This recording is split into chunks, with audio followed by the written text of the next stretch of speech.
Funny thing about leadership, when you're in a leadership role, one of the things that you really, really need to do is to lead, not follow. Good morning to you. Good Monday morning. I'm Dejan Kovacevic of DK Pittsburgh Sports. This is Daily Shot of Pirates. It comes your way bright and early every weekday. If you're into football and or hockey, I also offer daily shots of Steelers and Penguins in the same place that you found this. Mariners 10, Pirates 3 yesterday at PNC Park.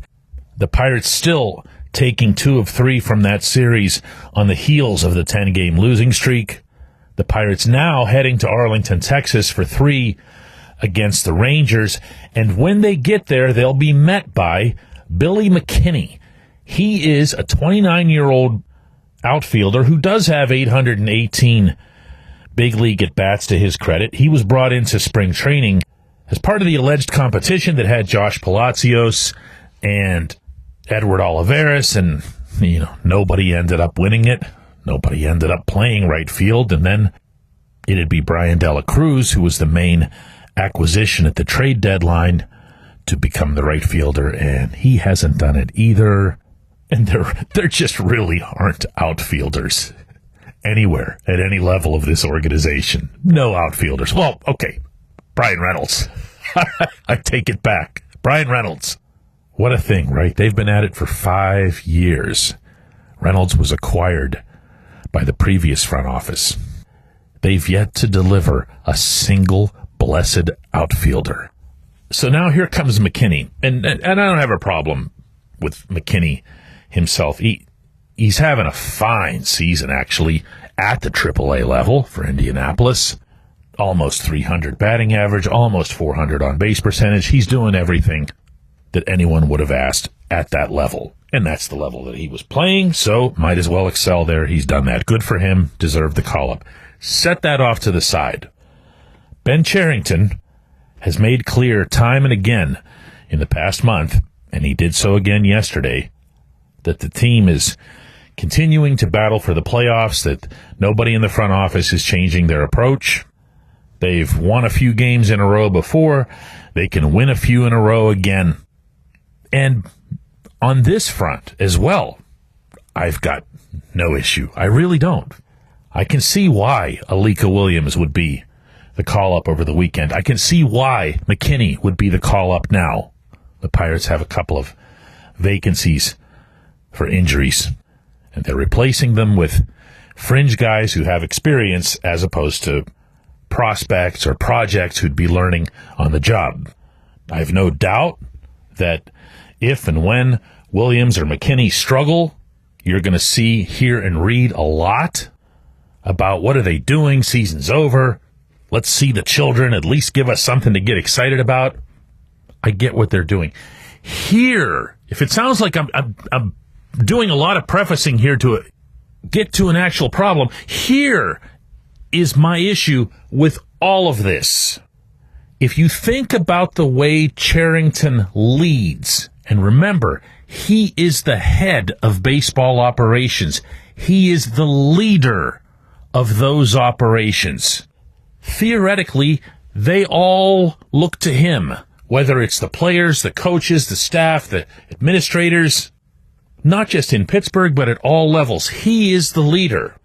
And yet, if you really take a pause and think about his approach to leading, and you can do this going back over the past couple of seasons, meaning after the 3 years of honeymoon for the rebuilding, and you'll see that all he's done as leader is follow. And that's all he's doing now. He'll establish it even publicly, say it out loud. We're going to see how the team does.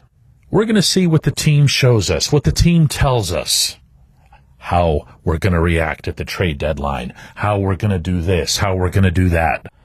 And then, once the team, meaning the performance on the field, makes his decision for him, then he follows. It's as if all the energy is spent on building the big league roster in the offseason, the entire army of analytics people that he has, and it is enormous, puts together projections and formulas for how things are going to go, and then he sits back and watches, and he waits to see what he should do next. So spring training comes along. There are some small personnel decisions to be made, nothing significant, 25th, 26th man type of things. The season gets going. Soon enough, it's time for the draft. That's where his attention goes. I'm not speculating on this. He talks about this. His attention goes to the draft. His attention was on the draft for the better part of the month leading up to the trade deadline. He talked about this too. I have the quotes. And once he did get done with the trade deadline, and there were those 7 deals, none of consequence, he talked about how much time was put into that and how they could now just put the attention back on the field where it belongs. His words, not mine. Presuming that would mean, leaving him to do other stuff that he actually likes doing. I don't believe he ever should have been a GM. And I'm pretty sure that's the harshest criticism I've ever levied on a sports executive. I don't think he's right for this role. I think he should have been either a farm director or, lacking the ability to identify, say, an outfielder from someone who's good at bagging groceries, that he should have been one of those field coordinators. I don't even know if those exist anymore in the minors. A field coordinator, someone who just organizes stuff. This is how we do things. This is how we, do bunting drills and whatever. Make sure that it's the same from rookie ball all the way up to the majors. That would have been perfect. But he also wasn't meant to lead. He doesn't say anything. He doesn't make anything happen when it comes to leadership. He doesn't declare this is the year we're going to do this. It's about high time we do that. Everything is, let the team show us. So the team showed him something last month, so he reacted a little bit. He brought De La Cruz in and Isaiah Kiner-Falefa. And now that he did that, he's going to wait a little more and let the team show him something else to see if maybe, possibly the rest of this month or into September, he'll bring up a couple of kids. We'll see how it goes. When we come back, J1Q.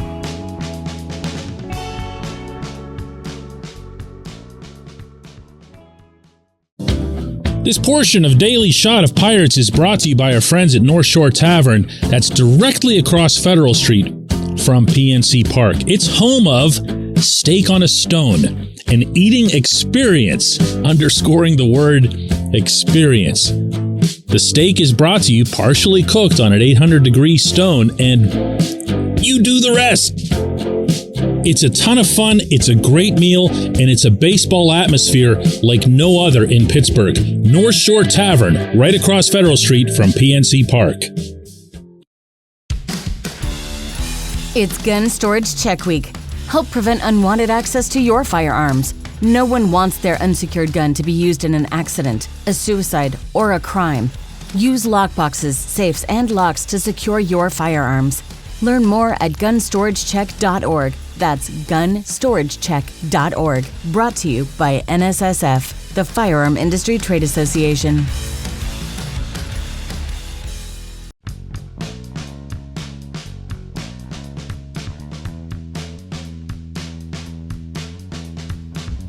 Today's J1Q comes from Paul.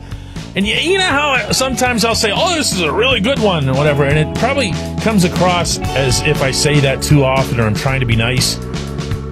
I'm not being nice. If I say that I think it's a good question, it's a good question. This one is really good.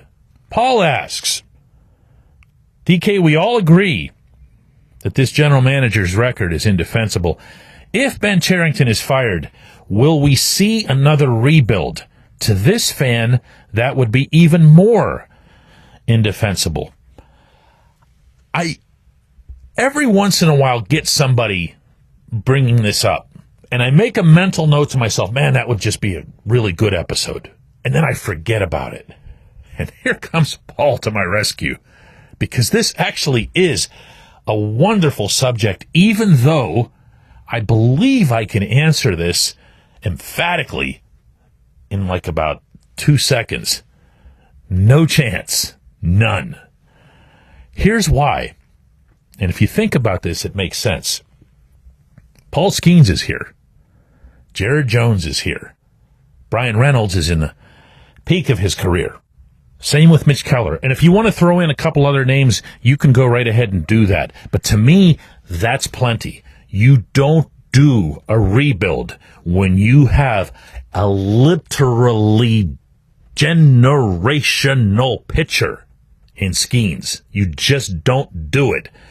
Every single day, I say this a lot, that Skeens is in Pittsburgh, that he's wearing that uniform, is a day that you need to be competing/contending in the moment.